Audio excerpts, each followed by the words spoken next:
What is up, people of the internet? It is me, Real American, back in with a new video, and today, it is time that we take our first deep dive into the 2024 United States Senate election in the great state of Wisconsin. That is right, this is the first real deep dive into this key Senate race next year. Now, there's been much debate about who should Republicans run, and can Republicans even win this Senate election? Is it even possible? Is it even worth it? All of that.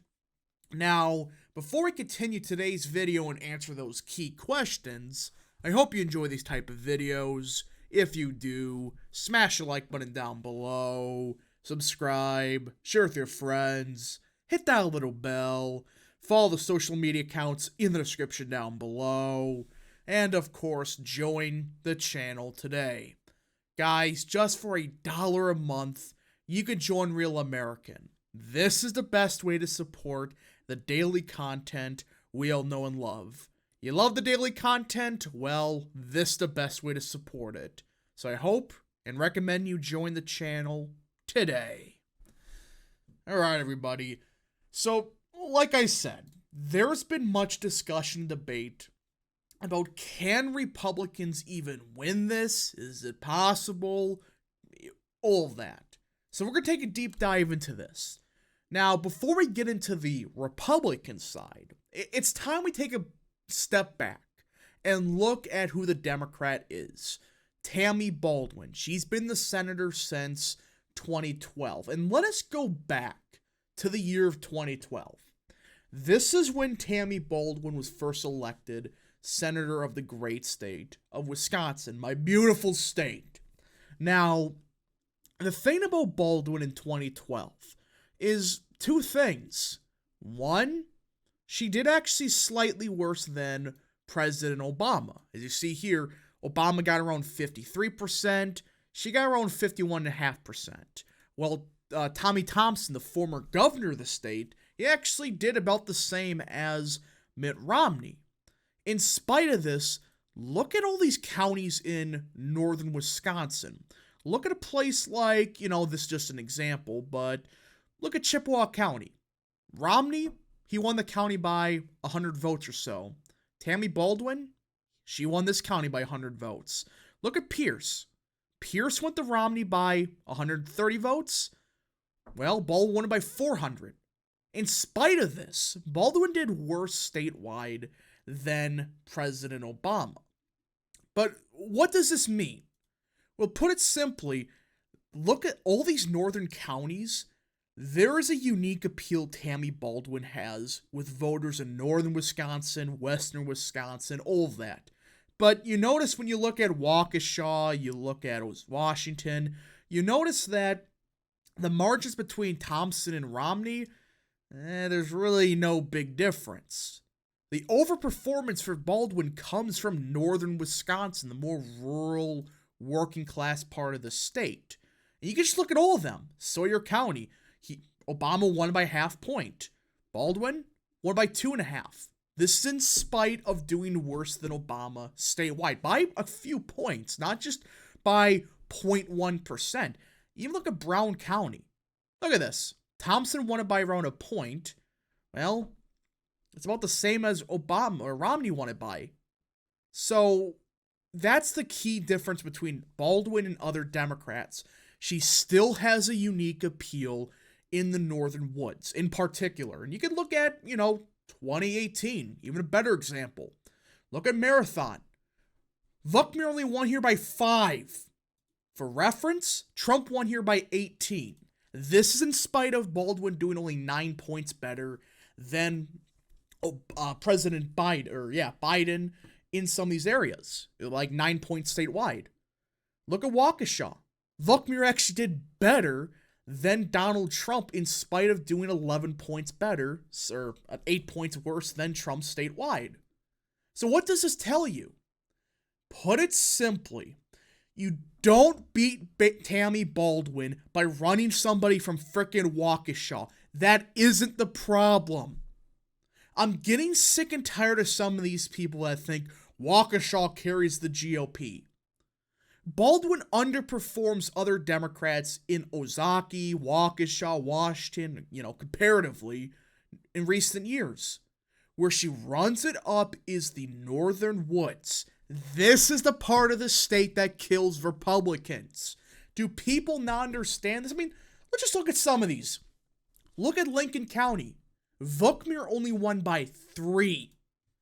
Trump, 22.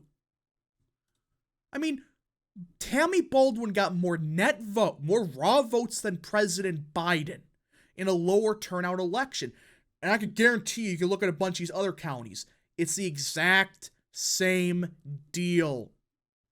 Baldwin wins not because she runs it up in Milwaukee, though I think, Vookmere got around 20.5%, basically the same as Biden. All right, maybe it's slightly better without a third-party vote. But she doesn't win it by so much because of Dane in Milwaukee. That's part of it, because every Democrat does good there. She does good in the traditionally rural areas that in recent years have been shifting to the right. They become more and more Republican. So you don't beat Vookmere, or I should say Baldwin, by running a Waukesha shill like Vookmere. She was the Waukesha establishment candidate. How did that go? I know this was a blue wave, but it's like the only way that theory works is if you get Scott Walker margins in the Milwaukee region. That's the only way you can defeat Baldwin just through Waukesha. You have to do better than Walker, and that's pushing it. So with all that in mind, who should the Republicans even run? There are several candidates that they're publicly expressing interest, but let's be 100% honest. It's between Tom Tiffany and David Clark. This is who it's between. Congressman Tiffany and former Sheriff Clark. Everybody knows I am hoping and praying Tiffany runs. And a lot of people, and again, even most people understand Tiffany's the far superior candidate, but we'll get into why in a little bit. What's wrong with Clark? He was a former Democrat and the sheriff of the biggest county in the state, Milwaukee. Shouldn't that mean that, that's a good sign for him to be the candidate? We just went over this. For one, well, without talking about Clark himself, okay, if he does far better than Trump in this region, let's just say it happens. Do I have to show you the map again? That isn't where Republicans need to overperform to beat Baldwin. It's in the rest of the state. So number one, it doesn't matter he's from Milwaukee. That's not how you beat Baldwin. You beat her by A, not getting destroyed in the rest of the state. And number two, somehow marginalizing defeats in Dane and Milwaukee. That's a different story. But either way, number two with Clark, you talk about somebody with electability problems. Oh man, you thought Herschel Walker was bad? This is Herschel Walker on steroids. You think I'm kidding? Just go look at his wiki page. It's absurd. And that's the stuff they know publicly. God knows what else is in David Clark's closet. I mean, there's some bad stuff about this dude. And overall, it's like, does he really excite the base? Does he really excite the base that much that he can beat Baldwin? I doubt it. But why should we go with Tiffany? What's the logic between him? And I know a lot of elected bros are saying he's unelectable. Let's talk about that for a second. Let's talk about this electability argument against Tiffany. Yes, Tiffany has one of the most conservative records in the House. With that being said, people just forget one tiny detail. He is arguably one of the best campaigners in the entire House. Let's just look at his results. This was in 2020. He did slightly better than Trump in this district. 2022, few points better than Trump. In spite of the rest of the ticket imploding, or especially Michaels. But that's not all. Do you want the best example of what I'm talking about? This guy is a campaigner.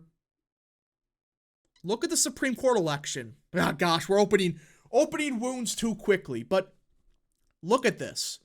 Go to let's go to Vernon County.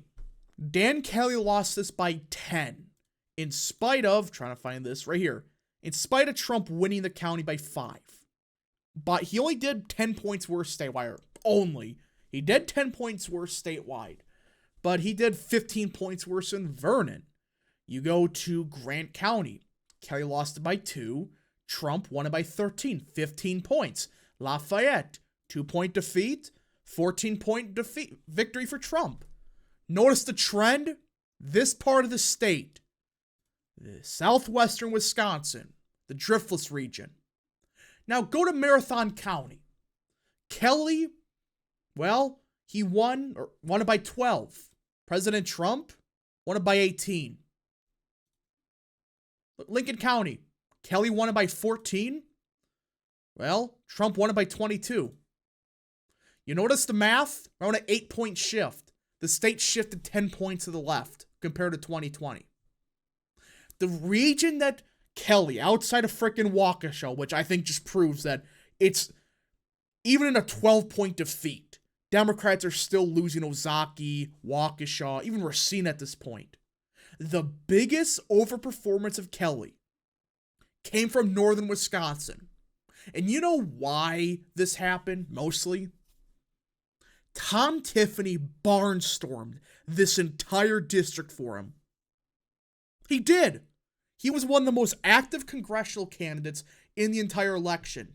And his region mathematically had the best performance compared to Trump in the entire election. Not counting frickin' the district in Milwaukee. We're not counting that. We're not counting that crap. It's D plus 50 seats. We're not discussing that. We're discussing northern Wisconsin.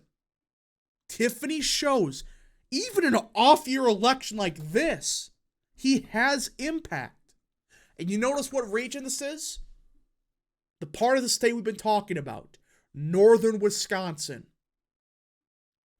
Start to do the math, and you realize, A, the location of Tiffany is perfect.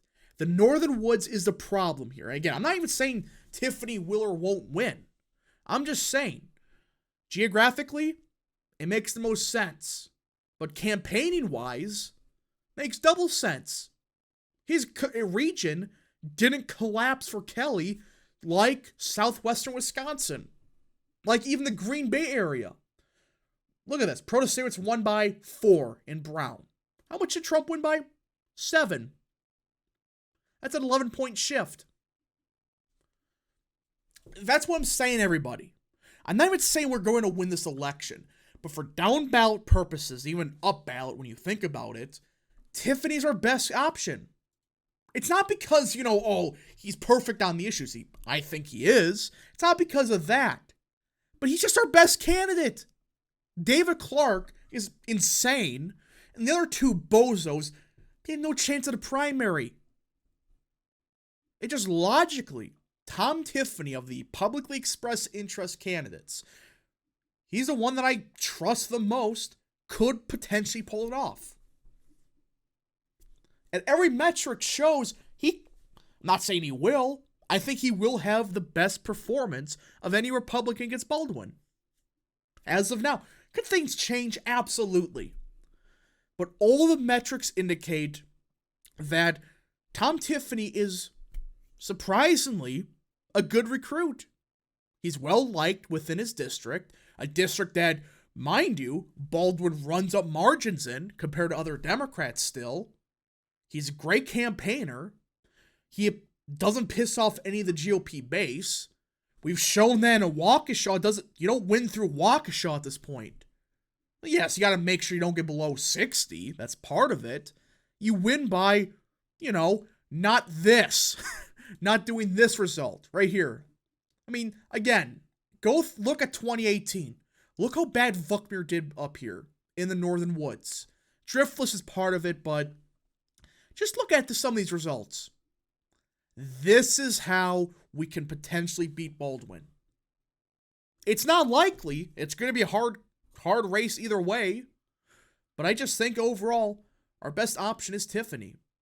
Anyways, folks, thank you so much for watching. If you did enjoy this video, smash the like button down below, subscribe, share with your friends, hit that little bell, follow the social media accounts in the description down below, and of course, join the channel today. Thank you so much. Godspeed to all of you.